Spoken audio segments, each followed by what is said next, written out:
Bonjour à tous et bienvenue sur ma chaîne. Aujourd'hui on va parler d'hybristophilie. Pourquoi? Parce que à chaque fois qu'on parle de femmes qui correspondent avec des gens qui sont en prison ou des femmes qui ont des relations avec des gens qui ont commis des crimes par le passé, on les appelle immédiatement hybristophiles. Et donc en gros on me pose souvent la question, ou plutôt on me pose souvent le diagnostic sur moi que je suis hybristophile. Alors est-ce que je suis hybristophile? L'hybristophilie, qu'est-ce que c'est? Alors c'est une paraphilie, donc on va commencer par ça. La paraphilie, pour simplifier, on va dire que c'est un trouble ou une déviance sexuelle.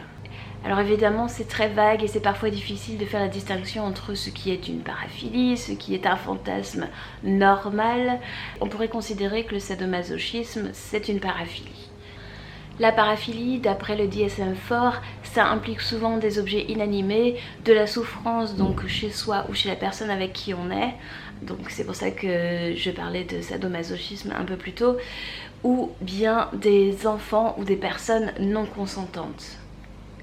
Et être hybristophile, c'est être sexuellement, j'insiste sur sexuellement, excité par quelqu'un parce que cette personne a commis des actes monstrueux, des actes violents, des actes cruels.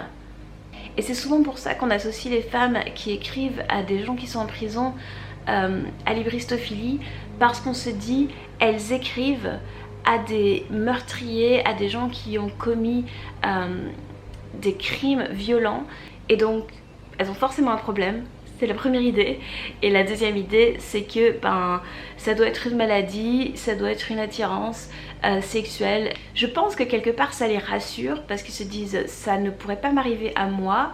Je suis sain dans ma tête. Ces femmes-là ont un problème, elles sont folles. On aime bien traiter les gens de fous quand ils marchent un petit peu en dehors des sentiers battus. Et donc c'est plus simple de mettre tout le monde dans le même panier, toutes ces femmes sont hybristophiles et nous sommes à l'abri.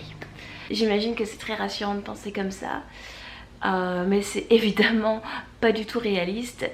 Alors je ne veux pas dire qu'il n'y a pas de femmes qui écrivent, qui prennent des correspondants en prison spécifiquement pour cette raison, qui choisissent la personne en fonction de leur crime ou de leur notoriété. Ça existe. Certains diront que c'est la majorité, je ne sais pas, mais ce que je sais, c'est que ce n'est pas le cas de toutes.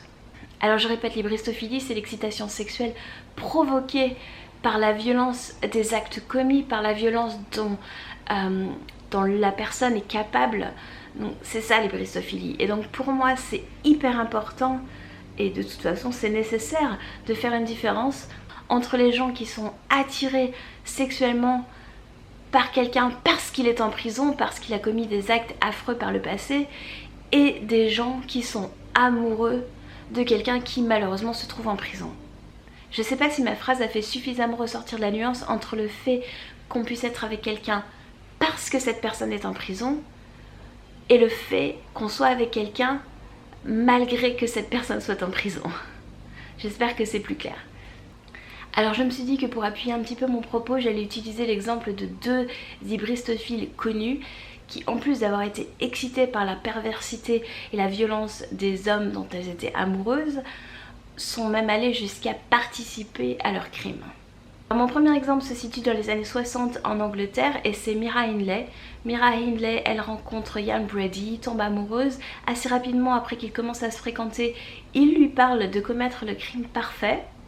Et au lieu de la faire fuir, elle va en fait l'aider à commettre plusieurs viols et meurtres.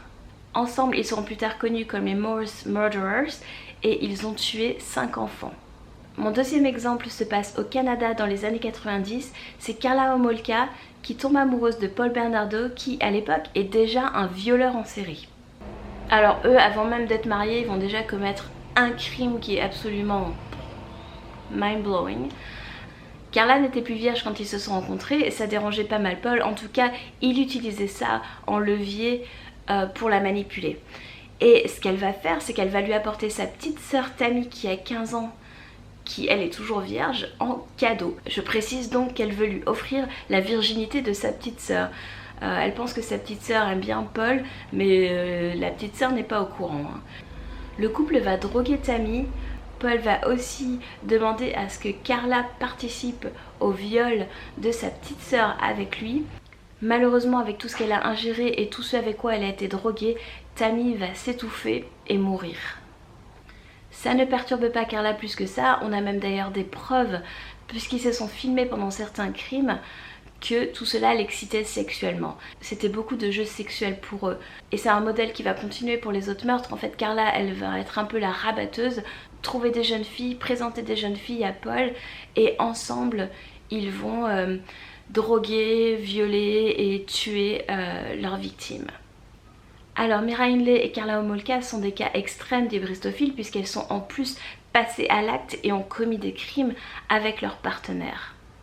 Mais je voulais vraiment prendre ces cas extrêmes parce que je voulais vraiment faire une différence. Je voulais que ce soit très clair entre les gens qui sont par exemple dans ma situation, qui sont un jour tombés amoureux de quelqu'un, qui peut-être dans leur passé avaient commis des crimes, qu'on le sache ou non d'ailleurs quand on tombe amoureux, et ces femmes qui sont attirées par les crimes.